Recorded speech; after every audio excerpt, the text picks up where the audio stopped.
महत्त्वाच्या बातमीला आपण प्राईम टाइमची सुरुवात करणार आहोत। मुंबई महानगरपालिकेच्या ठेवीवरून उद्धव ठाकरे आणि मुख्यमंत्री एकनाथ शिंदे यांच्या दरम्यान शाब्दिक युद्ध रंगलेलं आहे। मुंबईला कोणी मायबाप राहिलेला नाही, सध्या लुटारूंचं राज्य सुरू असल्याची टीका उद्धव ठाकरेंनी केली। दरोडा टाकणाऱ्यांच्या तोंडी चोरीची भाषा शोभत नाही असा टोला मुख्यमंत्री एकनाथ शिंदेंनी ठाकरे गटाच्या मुंबई पालिकेवरच्या प्रस्तावित मोर्चावरनं उद्धव ठाकरेंना लगावला आहे। मुंबईच्या निधीवरून सुद्धा त्यांनी उद्धव ठाकरेंना टोले लगावलेले आहेत। आता आपण पाहतो आहोत की वारेमाप उधळपट्टी चाललेली आहे। मग ती रस्त्याच्या नावाने असेल, G20च्या नावाने असेल, आणखीन कशाची असेल, मुंबईला मायबापच कोणी राहिलेलं नाहीये। सगळं काय आहे ते लुटालुटच चालू आहे। आणि या महापालिकेतल्या भ्रष्टाचाराला वाचा फोडण्यासाठी, जाब विचारण्यासाठी येत्या 1 जुलैला शिवसेना महापालिकेवरती विराट मोर्चा काढणार आहे। या मोर्चाचं नेतृत्व शिवसेना नेते करतीलच, आदित्य करेल। चोरीची भाषा करणं हे त्यांच्या तोंडी शोभत नाही। गेले 15-20 वर्ष ज्यांनी मुंबई महापालिकेवर दरोडा टाकला, मुंबई महापालिकेचे हजारो कोटी कुठे गेले याचा हिशोब कॅग आता विचारणार आहे। SIT डिक्लेअर झालेली आहे, त्यामुळे त्यांच्या पायाखालची वाळू सरकलेली आहे। दिशाभूल करण्याचा प्रयत्न आहे, परंतु दिशाभूल होणार नाही। दूध का दूध, पाणी का पाणी होईल। आम्ही आता मी तुमच्यासमोर पहिल्यांदा मोर्चा जाहीर करतोय। महाविकास आघाडी येत असेल येऊ दे।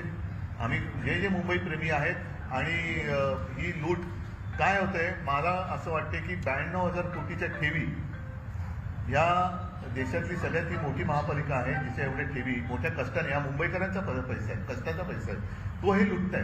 मग यांचा डाव असा आहे की एक तर GST BST लावून सगळं काही त्यांच्या हातात घेतलेलंच आहे। मुंबईची तिजोरी रिकामी करायची आणि मुंबईला एकीचा कटोरा घेऊन दिल्लीच्या दरबारी उभी करायची, हा त्यांचा मनसूबा आहे। निष्पक्षपातीपणे जे कॅगने ताशेरे ओढलेत त्या बाबतीमध्ये SIT चौकशी करेल आणि या मुंबईकरांचा पैसा जो आहे, हा मुंबईकरांचा पैसा मुंबईकरांच्याच तिजोरीमध्ये राहिला पाहिजे। तो कुणालाही इतर इकडे तिकडे वळवता येणार नाही। आणि म्हणून आज ही केविलवाणी धडपड आहे, चांगलं आहे। यामध्ये सगळं दूध का दूध, पाणी का पाणी या चौकशीतून समोर येईल। एकीकडे गद्दार विरुद्ध क्रांती दिन असा राजकीय कलगीतुरा पाहायला मिळतोय। या शहकाटशहाच्या राजकारणात खासदार संजय राऊतांनी सत्ताधाऱ्यांवर कडी केली आहे। त्यांनी 20 जून हा जागतिक गद्दार दिन साजरा करण्याची मागणी थेट संयुक्त राष्ट्रांकडे केलेली आहे। शिवसेनेतल्या बंडाला मंगळवारी वर्ष झालं, पण त्यावरून राजकारण झालं नाही तरच नवल। उद्धव ठाकरेंच्या पक्षानं शिंदेंच्या पक्षावर टीकेची झोड उठवली, पण हे प्रकरण एवढ्यावरच थांबलं नाही, तर 20 जून जागतिक गद्दार दिन साजरा करण्याची विनंती करणारं पत्र खासदार संजय राऊतांनी संयुक्त राष्ट्र संघटनेला पाठवलेलं आहे। प्रधानमंत्री अमेरिकेत चाललेले आहेत, ते बहुधा युनोमध्ये जाणार आहेत। तो आमचं त्यांनाही आव्हान आहे। युनोमध्ये त्यांनी जसं योगा डेसाठी त्यांनी प्रयत्न केले जागतिक, तशा पद्धतीनं त्यांनी या जागतिक गद्दार दिनासाठी सुद्धा प्रयत्न करावे। हा गद्दार दिन साजरा करू नये म्हणून पूर्ण सरकार पोलीस यंत्रणेला हाताशी धरून प्रयत्न करते। याचाच अर्थ असा आहे, गद्दारांना धसकी भरलेली आहे।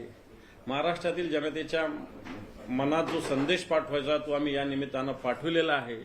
स्वाभिमानी दिवस, उठाव दिवस, क्रांती दिवस, अनेक नावं दिलेली आहेत।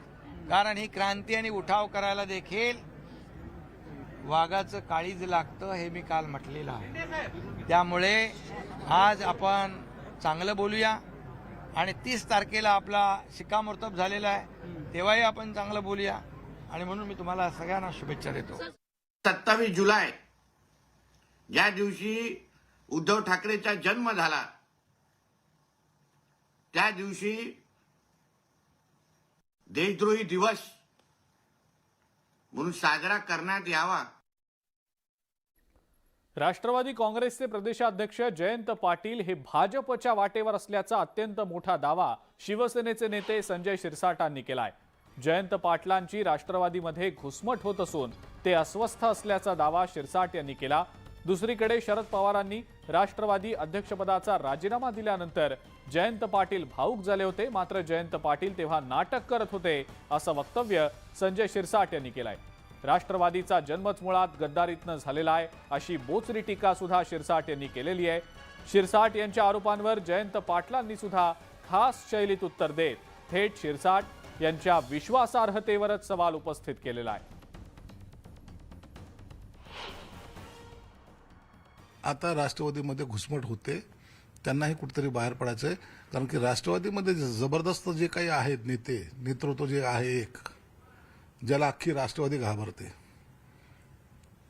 ते आपल्याला टिकू देणार नाही हे त्यांच्या मनोमन ठरवलं आहे. आमच्या संपर्कात नाही, ते भाजपमध्ये जातील, ते भाजपमध्ये जातील, निश्चित भाजपमध्ये जातील. संजय शिरसाट पेक्षा माझी क्रेडिबिलिटी जरा जास्त असेल नाही का. आता त्यांनी विचारलेल्या मुद्द्यावर तुम्ही माझी रिएक्शन विचारणं म्हणजे जरा पुढे जाता झालं. भाजपच बंजारा समाजाला न्याय देऊ शकते असं वक्तव्य उपमुख्यमंत्री देवेंद्र फडणवीसांनी केलेलं आहे. मुंबईमध्ये बंजारा समाजातल्या अनेक पदाधिकाऱ्यांनी भाजपामध्ये प्रवेश केला. यावेळेला फडणवीस बोलत होते. बंजारा समाजाच्या हक्कांमध्ये कुणालाही वाटेकरी होऊ देणार नाही आणि राज्य सरकार समाजाच्या पाठीशी उभा राहील असं म्हणत फडणवीसांनी बंजारा समाजातल्या पदाधिकाऱ्यांना आश्वस्त केलंय. प्रत्येक तांड्यापर्यंत रस्ता, पाणी आणि विकास पोहोचला पाहिजे यासाठी संत सेवालाल महाराजांच्या नावानं अभियान सुरू केल्याची माहिती फडणवीसांनी दिली आहे. तसंच तांड्याला ग्रामपंचायतीचा दर्जा देण्यात यावा या मागणीवरही मुख्यमंत्र्यांशी चर्चा करून तोडगा काढला जाईल असं आश्वासन फडणवीसांनी दिलंय.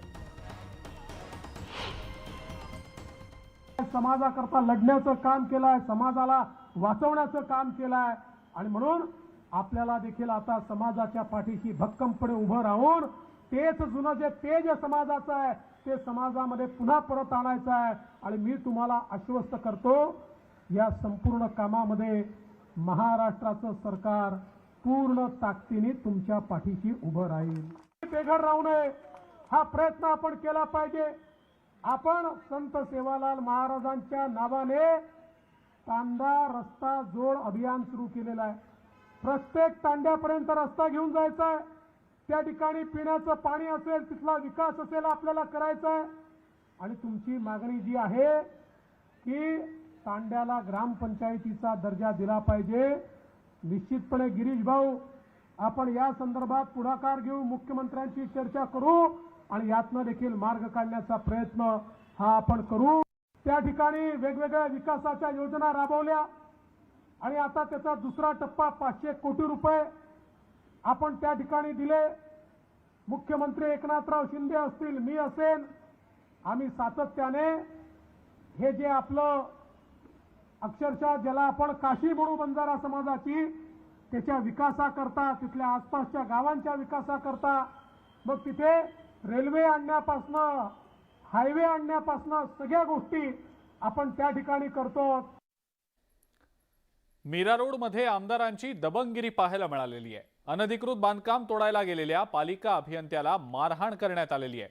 पेंकरपाडा भागामध्ये एका नागरिकानं घरामध्ये केलेल्या अनधिकृत बांधकामावर पालिकेनं कारवाई केली. हे बांधकाम हा नागरिक स्वतः तोडण्यास तयार असताना पालिकेनं का कारवाई केली असा सवाल स्थानिक आमदार गीता जैन यांनी केलाय. तसंच पावसाळ्याच्या काळात कारवाई करण्यास प्रतिबंध असताना सुद्धा अधिकाऱ्यांनी कारवाई केल्याचा दावा आमदार गीता जैन यांनी केलाय.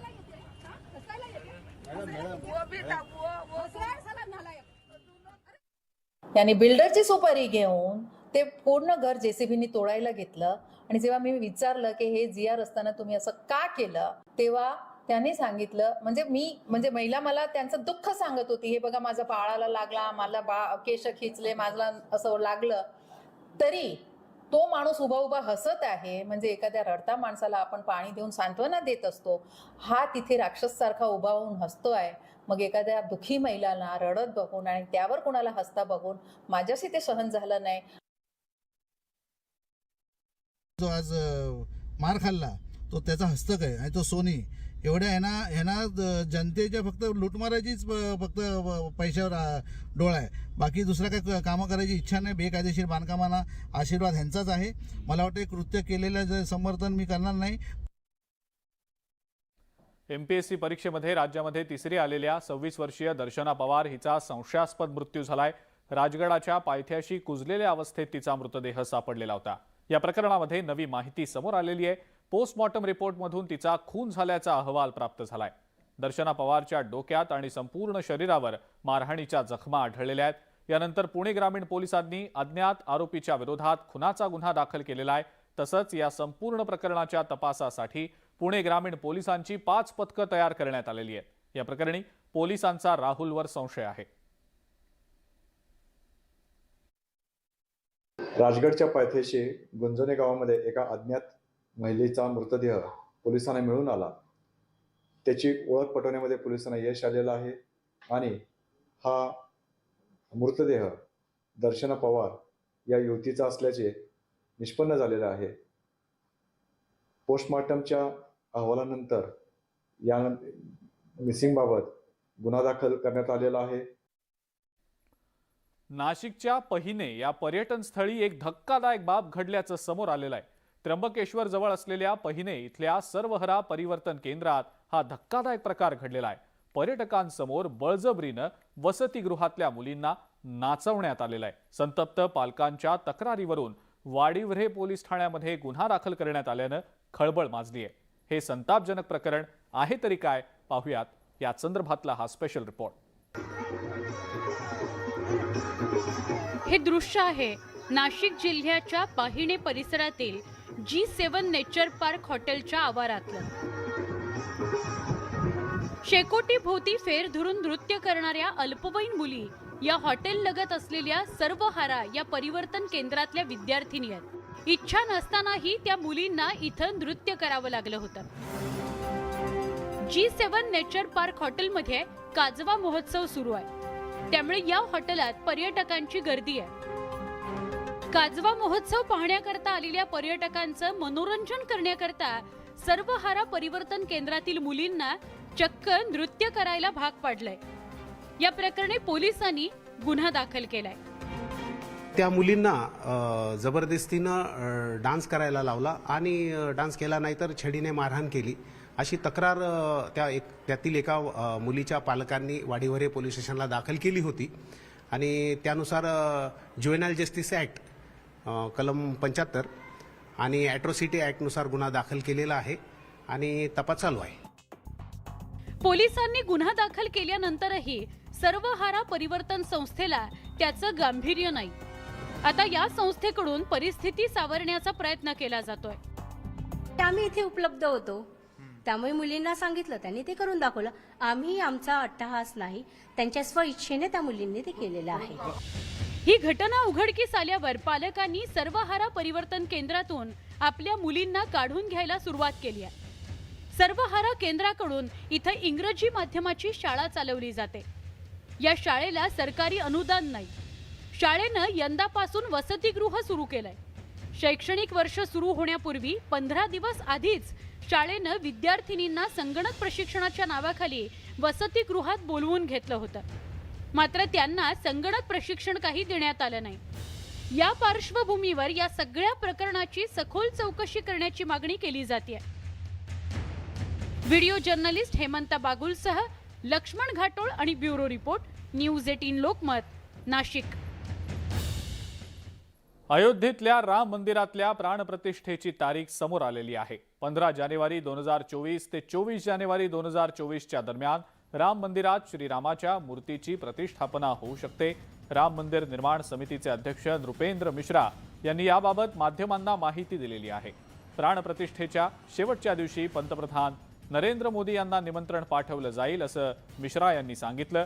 प्राणप्रतिष्ठेनंतर राम मंदिराचे दरवाजे भाविकांसाठी खुले केले जातील असंही ते म्हणाले.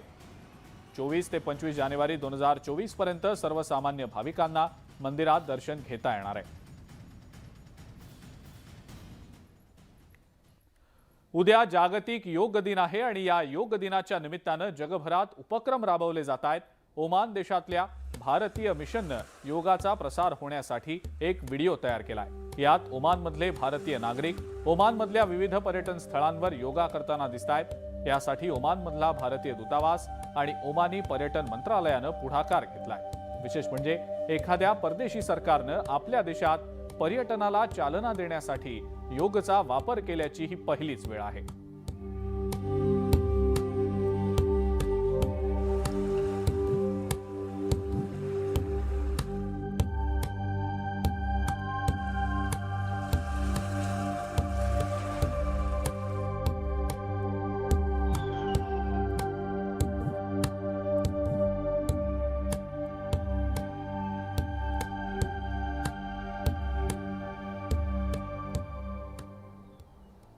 आणि या सगळ्या महत्त्वाच्या बातम्यांसोबतच आता आज प्राईम टाइम मध्ये वेळ झाली आहे इथंच थांबण्याची। ताज्या बातम्या आणि अपडेट्ससाठी बघत राहा फक्त न्यूज 18 लोकमत।